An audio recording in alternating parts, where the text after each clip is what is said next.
সুস্বাগতম সবাইকে। আজকের ভিডিওতে আমি আপনাদের দেখাবো কিভাবে Xlive ওয়ালপেপার ব্যবহার করে আপনার উইন্ডোজ ডেস্কটপে দারুণ সব লাইভ ওয়ালপেপার সেট করতে পারবেন একেবারে সহজ পদ্ধতিতে। চলুন শুরু করি।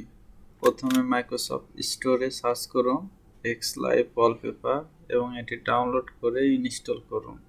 এটি একদম ফ্রি, আমার আগেই ইনস্টল করা আছে, এজন্য আমি আর দেখাইলাম না।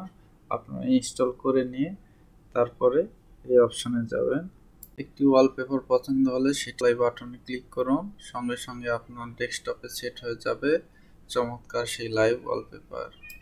আপনি যদি গুগল থেকে ওয়ালপেপার ডাউনলোড করে ব্যবহার করতে চান তাহলে মোর ওয়ালপেপার অপশনে ক্লিক করুন, করে আপনি আপনার পছন্দ মতো ওয়ালপেপার ডাউনলোড করুন।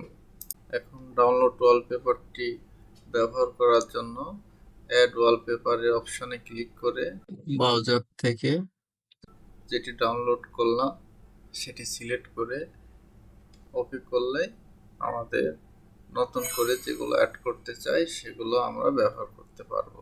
এই ছিল আজকের টিউটোরিয়াল।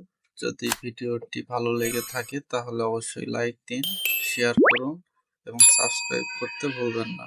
দেখা হবে পরের ভিডিওতে, ততক্ষণ ভালো থাকুন।